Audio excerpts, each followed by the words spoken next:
Welcome to the course on Python for data analytics, machine learning and generative AI. In this video, we will walk through Python variables. This session will cover Python variables, creating variables, casting, variable names, assign multiple values, output variables and global variables. In Python, variables act as container that store information. Whether you are handling numbers, text or complex data, Python makes working with variables extremely flexible and simple. In Python, you don't need a special command to declare a variable. A variable is created the moment you assign a value to it. What makes Python powerful is that variables are dynamically typed, meaning your variable type can change based on the value you assign.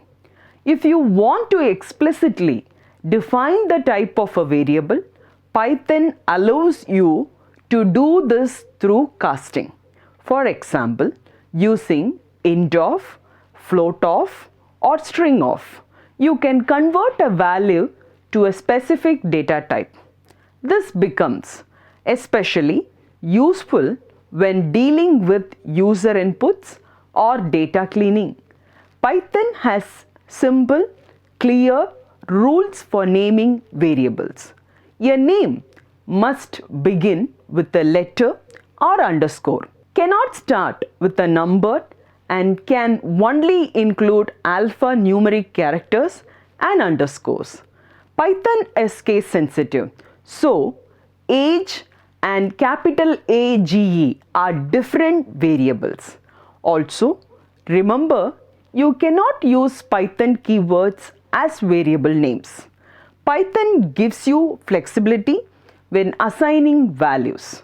You can assign multiple values to multiple variables in a single line. You can also assign one value to many variables at once.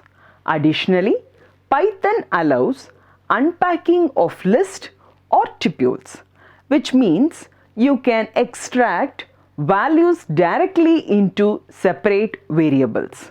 To display the value of variables, Python uses the print function. You can print multiple variables at once using commas, or you can use the plus operator to combine strings. With the numbers, the plus sign works as a mathematical operator. Variables created outside functions are called global variables, and they cannot be accessed anywhere in the program. When you create a variable inside a function with the same name, Python treats it as a local variable. The two versions do not interfere with each other unless explicitly modified. To summarize, variables in Python are simple, dynamic, and extremely flexible. You can name them freely, assign values effortlessly, and work with them in different scopes like global or local. With this understanding, you are now ready to move deeper into data types, operators, and more advanced Python concepts. Let's now switch to Jupyter Notebook and see how Python variables work. We will create and run variables with examples step by step.